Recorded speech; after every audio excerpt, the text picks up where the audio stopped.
Hello students. So from today we are going to start our term 1 syllabus, that is chapter 3 from history, and your chapter 3 is the Delhi Sultans. So here are the hard words which you have to write down in FNB. First word is manuscript, a book, document or a piece of music written by hand rather than typed or printed is called as manuscript. This we have already learnt in the last chapter. Iqta, territories governed by the military commander in Sultanate period. Tariq, Sultanate history written in Persian. Garrison, that is soldier. Kharaj, the tax on cultivation, which was about 50% of the peasants' produce. Bandagans, these slaves purchased for military service are called bandagans in the Persian language. Sijda, a form of situation in which the person concerned had to kneel down and touch the ground with his forehead. So this is kind of greeting of king. Ulemas, scholars of Islamic learning who were generally orthodox in their outlook and thinking.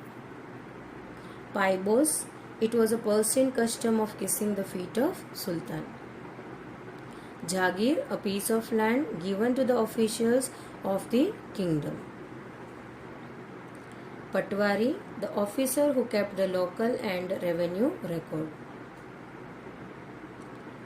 Jithal, a copper-made coin.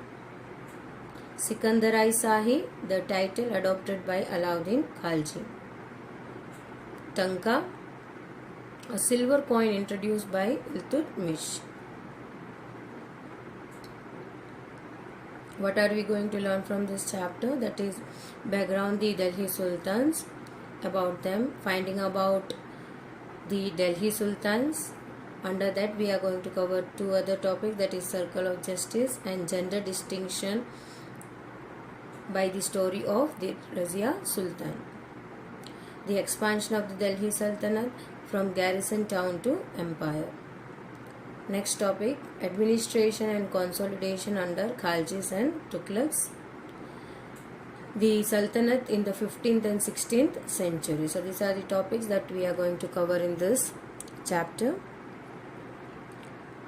So let's move to the first topic, that is backgrounds, that is Delhi Sultans. So Delhi first became the capital of Tomara Rajput, that is under which ruler Ananga Pala, who were after defeated by the Chauhans. They were also referred as Chahamanas of Ajmer in the middle of 12th century. So this is the time when the Rajput rulers came.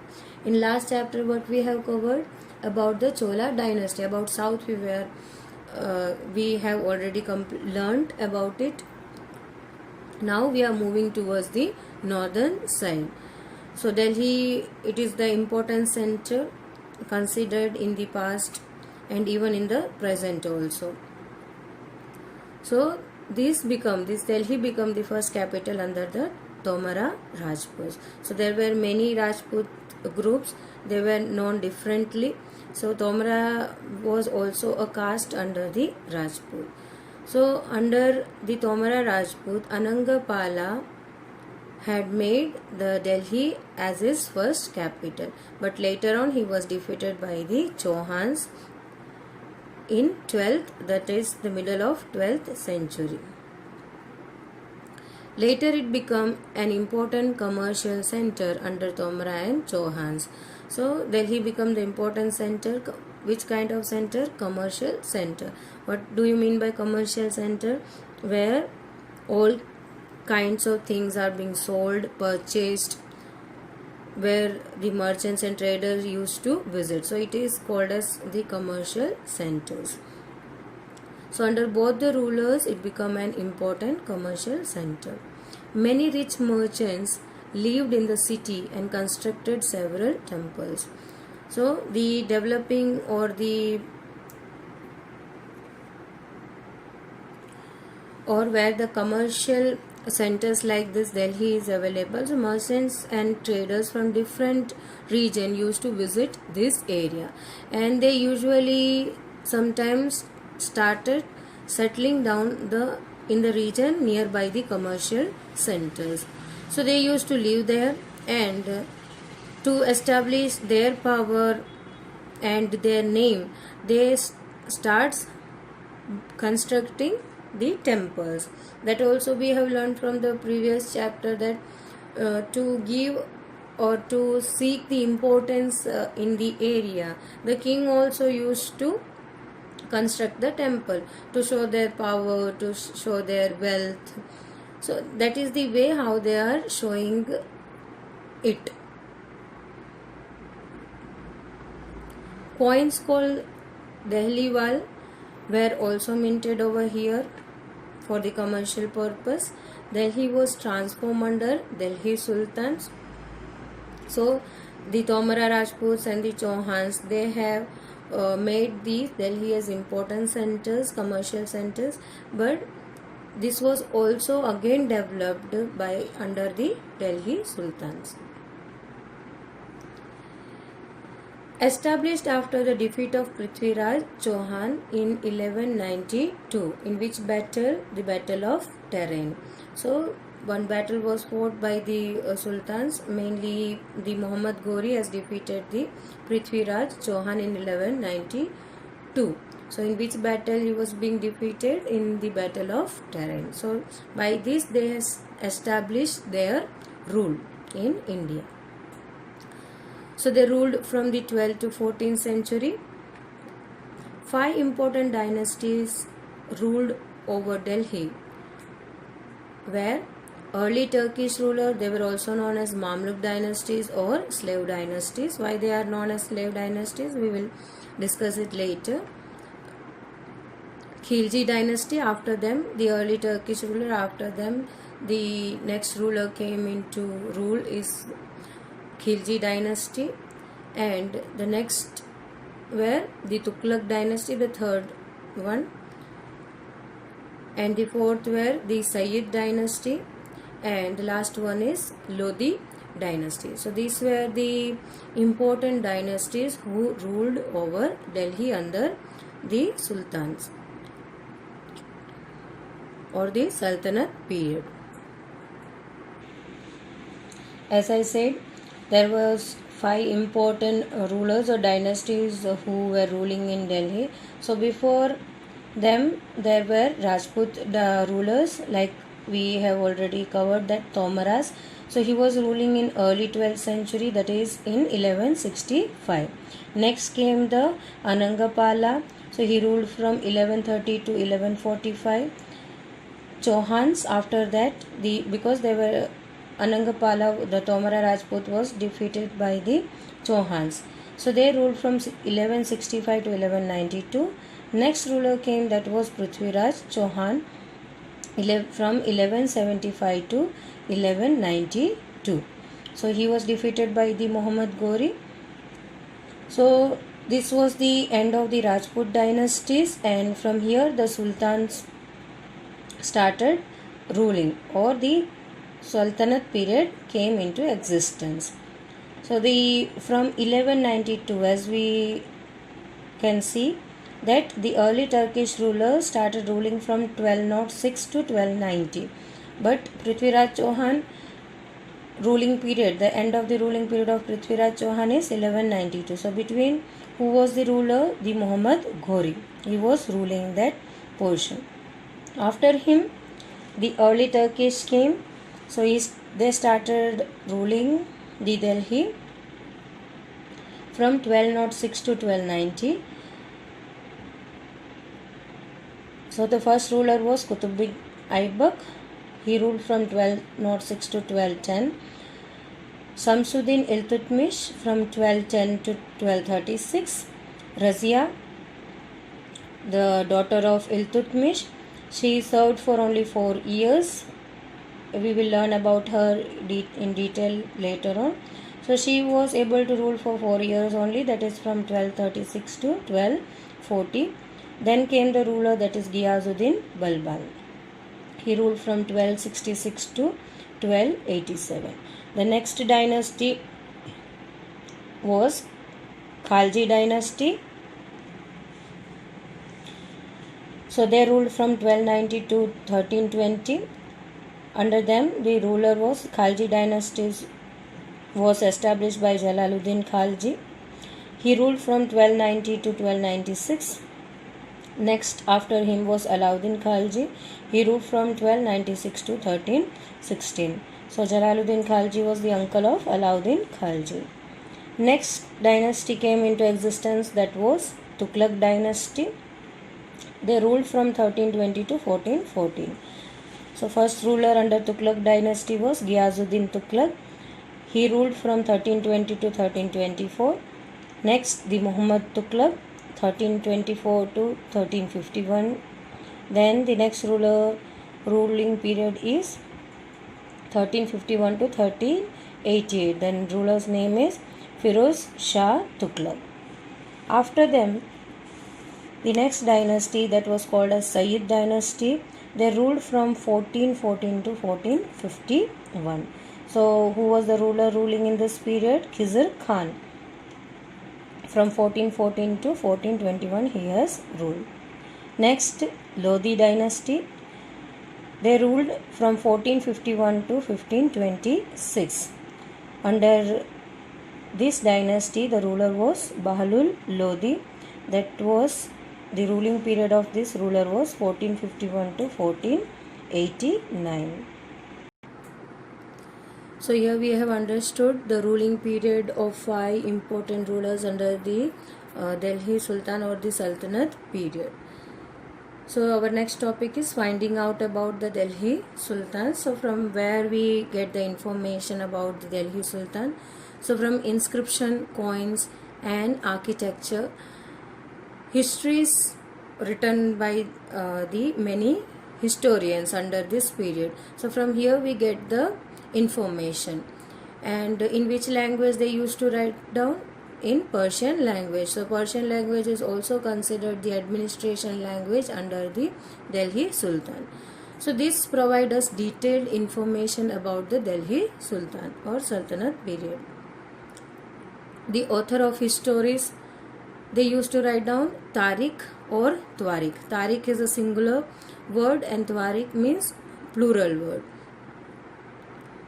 Many books written. Tariq means one book written and Twarik means the book written more than one. So were written by the learned men.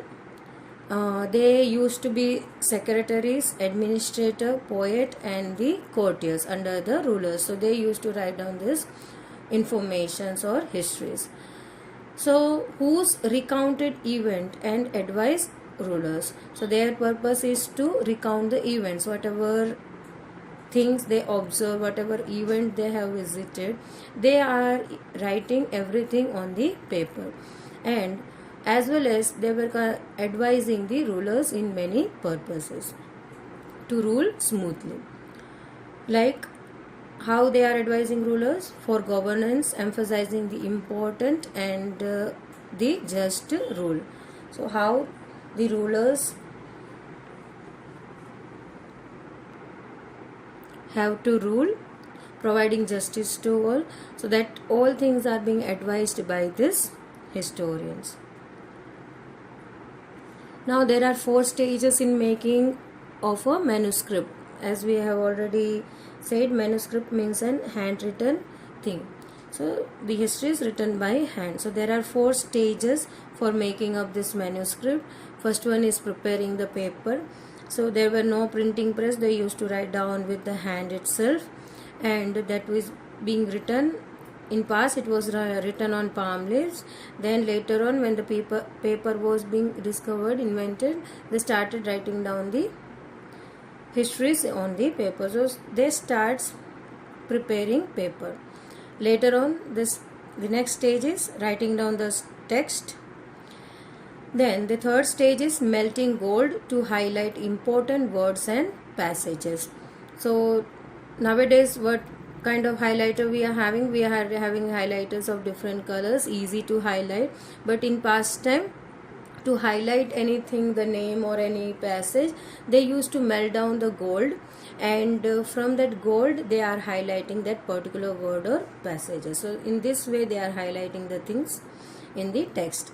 The fourth stage is preparing the binding. After writing down the histories or the events in different pages, then they are binding it together in one particular book. So these are the stages how they are preparing the manuscript. The authors lived in the cities and wrote histories for sultans in hope of rich reward. So they were not knowing about the rural India. Whosoever were the authors about what we have discussed, that is secretaries. The learned men were secretaries, administrators, poets and courtiers. So they used to live in the city only. So what kind of history they are writing down? The surrounding where they are living, the surrounding what they have experienced, about that they are writing down. About that people, about the rulers, they are writing down in the history. But what about the people of rural area? So they were not knowing much about the rural people. So just they are writing down about the life of the people of living in the city. Now again, the second reason why they used to write down the histories, and always praising of the rulers, you can say, one side story, popularizing the rulers, and only the positive things you can see over here, praising everything. So why they are used to do this?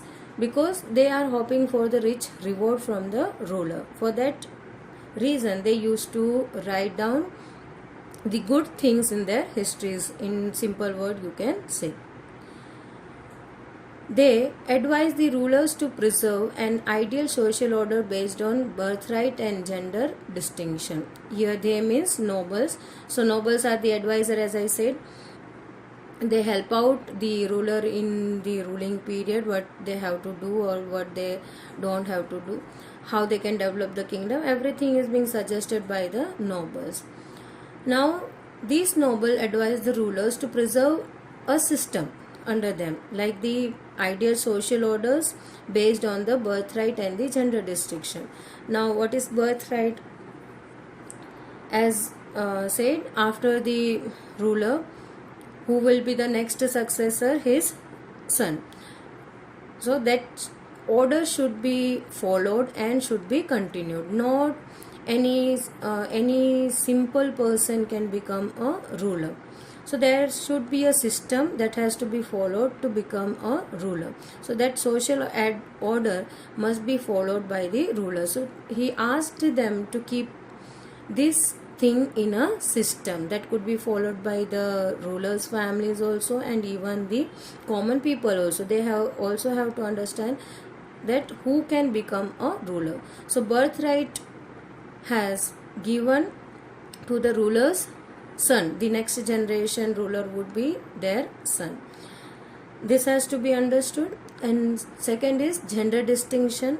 Under Delhi Sultan, these nobles also differentiate between the male and the female. What the female has to do, what is the work of the female, and what is the work of male, what they have to do, the things what should not be done, that also is mentioned in the gender distinction.